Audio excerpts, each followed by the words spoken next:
And what we do know is if you, from the sustainability point of view, if you're buying a garment and you wear it, you need to wear it at least 30 times for this garment to be sustainable. A lot, but if you compare it to averages, especially Gen Zs, they wear garments maybe 5 to 7 times on the average before discarding it, right?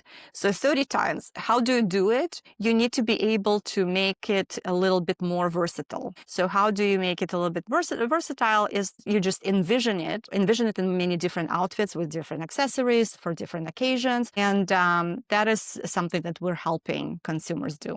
So if you can visualize it 30 times, you'll probably wear it 30 times.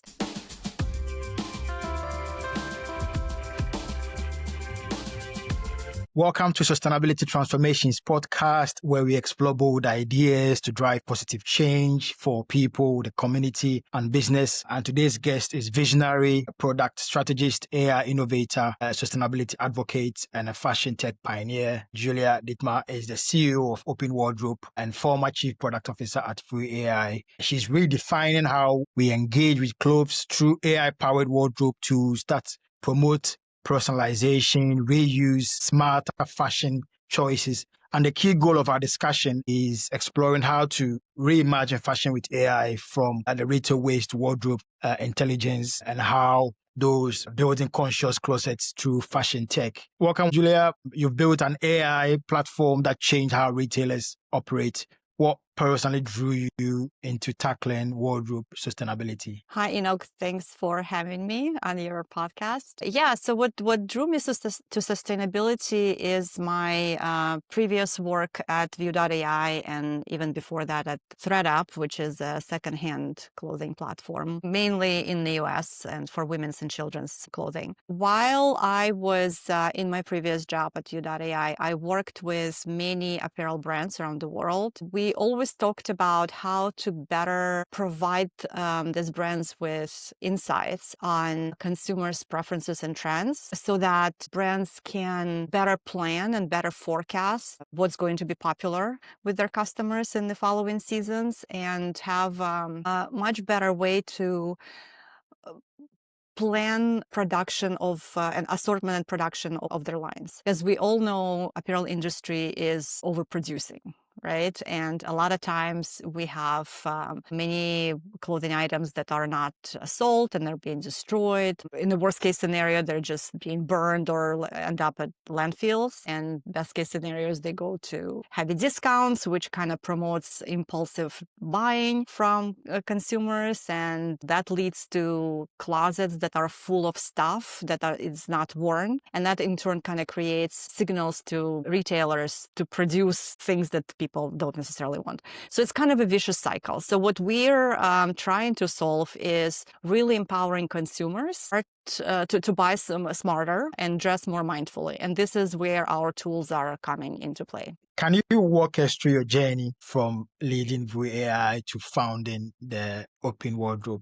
Yeah, so it's, as I said, we worked with many retailers and brands around the world, and they kept coming back with same questions. And the questions were, how do I know more about my customer? How do I know more about preferences? Because in many cases, especially brands that don't have huge assortments, people come to them maybe once a season, right? And even with all the smart personalization tools and AI that's powering personalization and builds this rich profiles, we can only kind of figure out what people like in that particular season, for example, in that particular collection, but it's not necessarily translatable or transferable to the subsequent ones. And with sparse data like this, it's very, very difficult to really predict what's going to be popular in the next season. So there are all kinds of tools around that with social listening and looking at Instagrams, but it's almost like looking at Instagram, is it really a trend or is it like something that already happened and people are trying to just kind of sell that stuff? So that's why we decided, okay, so what if we created a way for users to easily digitize what they already have, and then we create kind of profiles based on that.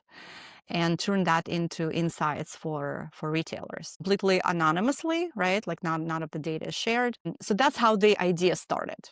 So from my work in AI and personalization, we kind of got into more of the consumer-facing application with empowering users to more mindful address. Okay, that's good. So what was the aha moment that made you shift from that retail AI to the wardrobe AI? I don't know if there was a really aha moment, but what really kind of keeps me going is our users are very passionate and very passionate about being able to be smarter about how their wardrobes are structured. Because, it's a very common problem that especially women have, right? You stare at your closet, which is completely full, and you think I have nothing to wear, right? So it's very, very common problem. So how do we teach people to have smaller wardrobes, but smarter in a way? So what we do, besides AI is just one component of what we do, but what we also do is we teach you how to select clothing for yourself. And it's not hard rules, right? It's just guidelines. So for people who know how to dress themselves and what they like and what they don't like, it's probably not that big of an issue. But for most of us, buy on impulse because it's on sale, or sometimes we buy multiple of the same thing because we like it, and then we end up not wearing it. So we're teaching you how to select clothes more properly, how to visualize how it fits into your current wardrobe. So for example, with our Lola AI assistant, it's a styling assistant really, you can access your wardrobe and Lola AI through our browser extension from any e-commerce site. So if you are, let's say, on Marks and Spencer, for example, which I know is popular in the UK, you look at a pair of trousers, or you're looking at the new shirt, or you're looking at the new sweater, you can immediately say, show me how it would look and work with what I already have. Right? And then we're helping you just visualize how you could possibly wear it in many different ways and for different occasions. A lot of us, when we buy an outfit, especially men, I know men do it a lot. You buy an outfit, you look at a mannequin, it's wearing an outfit, you're like, okay, I like it, I buy everything, right? And that's how you wear it most of the time. So there's not a lot of creativity around how to pair this with anything else in your closet. And what we do know is if you, from the sustainability point of view, if you're buying a garment and you wear it, you need to wear it at least 30 times for this garment to be sustainable. Sorry, right? 30 times. 30 times. 30 times, at least. It doesn't sound like a lot, but if you compare it to averages, especially Gen Zs, they wear garments maybe 5 to 7 times on the average before discarding it, right? So 30 times. How do you do it? You need to be able to make it a little bit more versatile. So how do you make it a little bit versatile is you just envision it in many different outfits with different accessories for different occasions. And that is something that we're helping consumers do. So if you can visualize it 30 times, you'll probably wear it 30 times. And then for people who are really into tracking what they wear, how often they wear it, we have all kinds of statistics that they can track. You don't have to, but people find it useful. There is a very popular number that people are tracking is cost per wear. So if you buy something for 100 pounds and then you wear it 10 times, it costs you 10 pounds per wear. So the lower your cost per wear, the more kind of sustainable it is, right?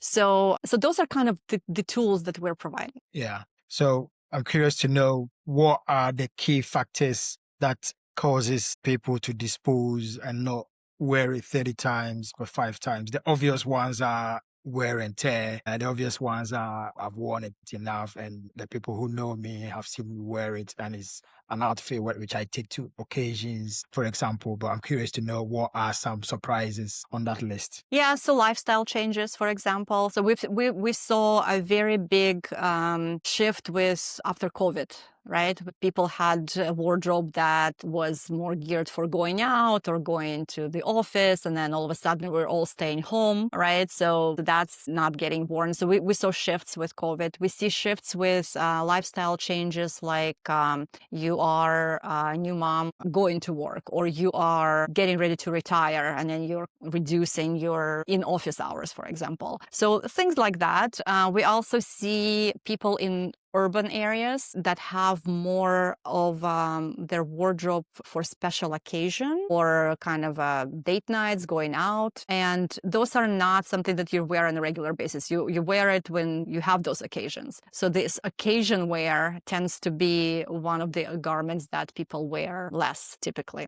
And those are also the ones that are more costly. So the cost per wear, if you're tracking that metric, is typically high for those garments. So again, there are ways of how you can help yourself and how you can reduce all of that underutilization. That's good. I'm always intrigued with there's a lot of young people, the millennials and the Gen Zs, for example, who care a lot about the environment or climate change, but are also equally guilty with the less utilization of clothing. I'm curious to know what are the causes of, on one side, they are very keen about the environment and climate change, but on the other side, perhaps for a lack of a better word, caught up in this overconsumption. What Yeah. do you think is causing that challenge? A lot of that is just social media and following influencers that kind of influencing you into believing that you always need to have something new. And what we're trying to teach our users is, instead of following trends, figure out how you want to show up and what story you want to tell with your clothing, because through clothing, we tell stories. We really present ourselves through our facades first, right? Before people know, as they see this book cover, so to speak. I know it's difficult when you are really kind of in that environment where you're being constantly bombarded and influenced. But this is probably one of the biggest culprits. So if you look on YouTube, if you look on Instagram, there are lots of whole videos like, oh, I just bought this, I received this box from brand XYZ and let's unbox it and see what I bought. What people don't realize a lot of times that those boxes that arrive, they're not going to get worn. They're just people have them just for the purpose of creating that content, right? And either it gets returned or it just gets discarded or whatever that is. And another thing that people don't realize a lot of times, that garments that get returned, very often they do not get restocked and resold. It's getting better, but with many e-commerce especially, it's much cheaper for the retailer to throw it away or discard it than restock it. So that's kind of another thing that people need to realize, and then maybe then they'll be, oh, maybe that's not such a great idea for me to follow people who are doing this whole. So that's one. And then another one is the proliferation of retailers like Shein, for example, that sell you everything so cheaply. It's even with people with best intentions who say that they want to live sustainably and they want to buy from sustainable brands. When it comes to it, cheap and cute wins a lot at times, right? So if it's something that I like and it only costs me £5 or £10, like, why wouldn't I buy it? Even if it falls apart after the first 2 washes, right? At the end of the day, that's kind of how consumers behave. Economics is such a powerful thing and it's such an important part of key decision making. On the first part, the success of the industry, whether it's OpenWardrobe or the Lola AI, depends on educating the customer, because when we hear about education, we tend to hear about educating employees. But how do you think it is so critical to educate the customer for their success or the implementation of these ideas which we've discussed? Yeah, when I say that we're educating, I don't mean we're lecturing. Yeah. Right? We're providing tools that are fun, hopefully, and are useful and kind of nudge people towards sustainable practices. So with Lola AI, we have, the main function of Lola AI is outfit recommendation. And it starts with recommending outfits based on the knowledge of our whole universe of our users. And then as you interact with it, it starts adapting to your specific tastes. So it's kind of starting to give you your specific outfits in more of the style that you prefer. We also have it's kind of educational tool, but it's not really. Because if you go through, for example, our style blueprint analysis, and we determine your style personality and your body shape and your dominant coloring. We're kind of guiding you through saying, Enoch, you look really good in darker, kind of deeper colors. And for your body shape, these are kind of the silhouettes that will work for you. So it does two things. First of all, it kind of teaches you what works for your particular silhouette. And the second thing is it helps you shop smarter so that whatever you buy is more likely to fit you and look good on you and you like it than you buy it because you saw it on a friend or on an influencer or on a model or a mannequin, and you buy it, it gets to your house, you try it on, and it just doesn't feel right. And then what happens? You return it. So decreasing returns is one of the ways to be a little bit more sustainable. But how do you decrease returns? You need to kind of buy something that you need and you're going to use and you're going to like. So these are kind of the tools that we provide. It's not necessarily education per se, it's more kind of tools that kind of nudge you towards the right path, so to speak. Now, I can tell you're treading carefully around the word education because it's clear that consumers don't want to be told, what to do, for example, being in their face, so to speak. Mm-hmm.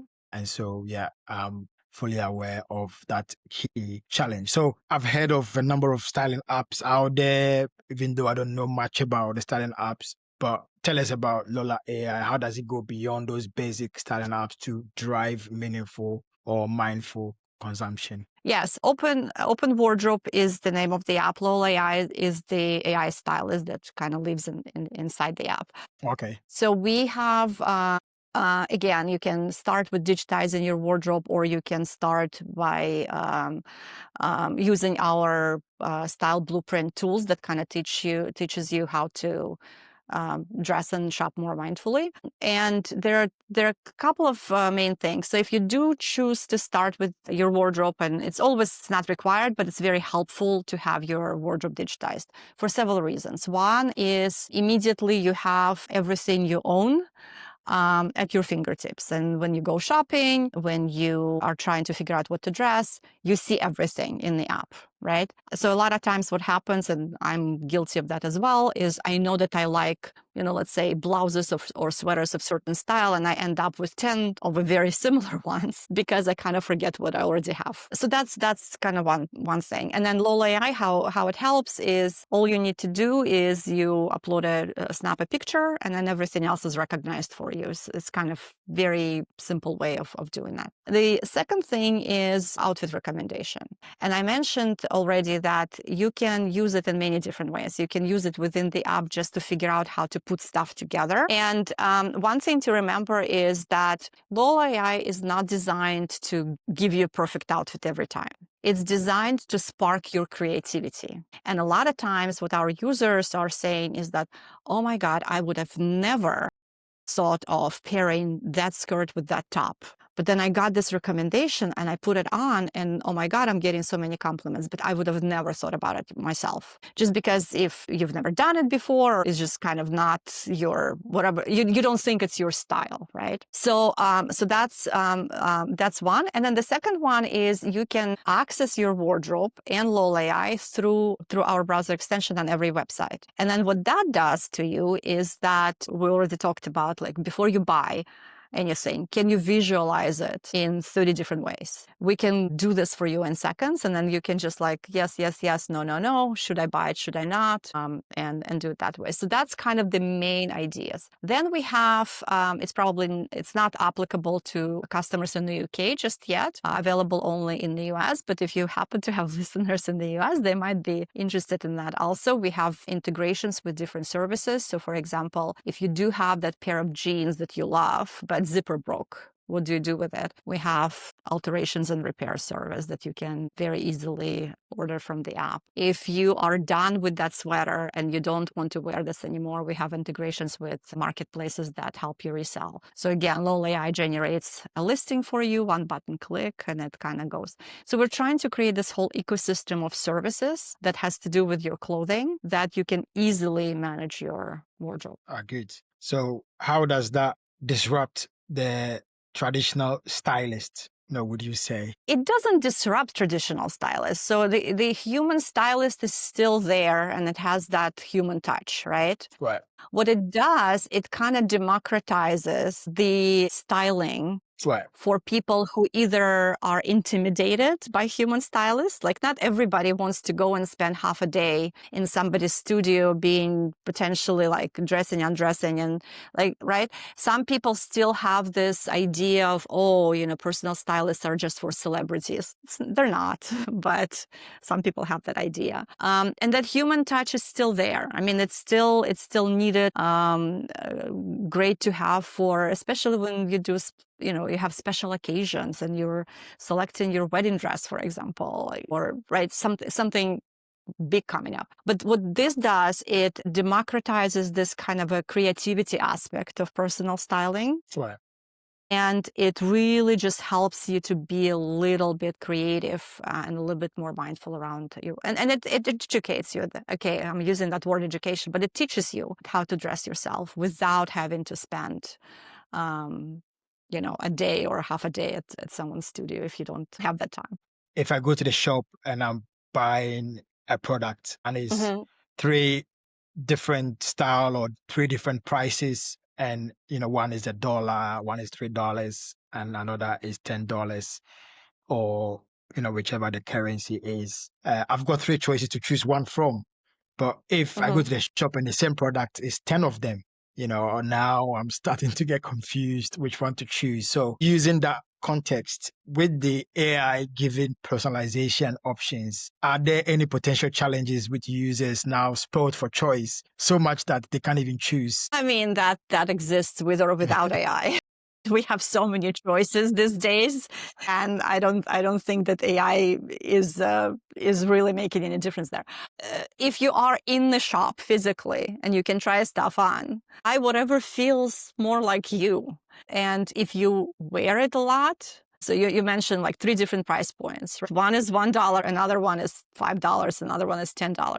If you buy the product for $1 but never wear it, it's not as good as the one that you buy for $10 and wear 100 times. Right. So going back to cost per wear. So it shouldn't be about cost necessarily. It should be about how it makes you feel and how much are you going to wear it? Because we all have things in our closets, I'm sure you do too, that you wear a lot and you wear almost never, right? So just think back to those garments and like, why do you wear this a lot? And why do you wear something very occasionally? So that should kind of give you an idea. Yeah. But AI, no AI, really. Choices are choices. How are today's shoppers different? I know I mentioned about the millennials and the Gen Z, but with these different types of shoppers will have different values and behaviors. So how does the open wardrobe adapt to these values and behaviors? I don't know if we try to adapt to different values and behaviors. We know very well what we stand for, and the customers who come to us, they have similar values to us. And those are either people who really just control freaks and love analytics and love charts and just want to track every single metric about their wardrobes, and they're super organized. So that's one kind of segment of users. And another one is people who just need help. I need help to shop more mindfully, organize their wardrobes more mindfully. So it's typically kind of those two types of people. But what's common is they all want to have better wardrobes, better closets, and it's really about not having the stress every morning. Oh, what am I going to wear? I have nothing to wear. So that's what we're about. And we're not really, although we assist with shopping, we're not trying to sell people new clothes, right? Everybody needs to buy new clothes, right? But what we're doing is we're giving you tools, if you choose to use them, that will help you buy a little bit more mindfully. Where does the fashion industry need to innovate most urgently in the next 5 years, whether with AI or without? Yeah, I think what's happening right now, we're seeing the shift kind of, and I know that we've been talking about personalization in retail for a very long time and how to put put the right product in front of the right customer at the right time. But what I'm really believing is that we're kind of going back towards more hyper personalized experiences. And I'm talking about e-commerce retail, right? Because in stores, it's kind of by default personalized. You can talk to an assistant, shopping assistant, and they can help you. But if you think about how apparel dressing was even, let's say, 150 years ago, you would go to your dressmaker and they would know everything about you, and whatever was made specifically for you, and it would be of good quality, and you would wear it for many years. And if you were tired of it, you would take this dress back and they would readjust it, or if your body changed, then it would still kind of serve you. So with ready to wear and with kind of fast fashion, we're moved away from that,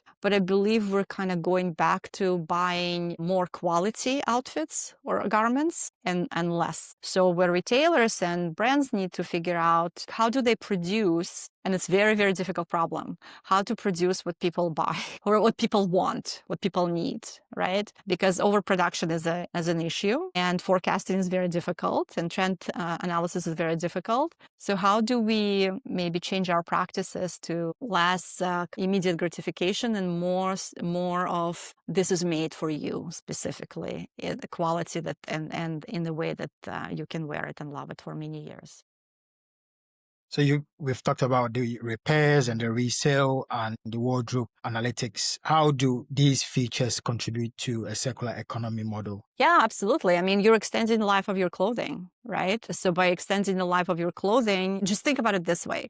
So if you repair something, you extend the life of a garment, or you alter something that fits you, so you will wear it more. If you extend the life of the garment by just 9 months, you are reducing the CO2 impact of that garment by something like 30%. It's almost like equivalent to you charging your phone every night for 3 years. So that's what it equates to. With resale, you're also extending the life of the garment. It's just not you going to be wearing it, somebody else is going to wear it and love it. So that's the impact. And That's there are great. many resources out there that can tell people exactly what it means to extend the. I'm not going to go into those numbers, but there are lots of statistics that for those who are interested that can research this and understand why it's actually important. That's good. So some key final thoughts. What advice would you give for entrepreneurs who are building solutions which are at the intersection of sustainability and AI? There are so many different needs for where sustainability and AI come together, like many different use cases. Find the niche, test it out, and iterate. And it doesn't have to be, you don't have to solve the world problems, all of the world problems. You need to solve one problem. And if you solve one problem well enough, it will contribute to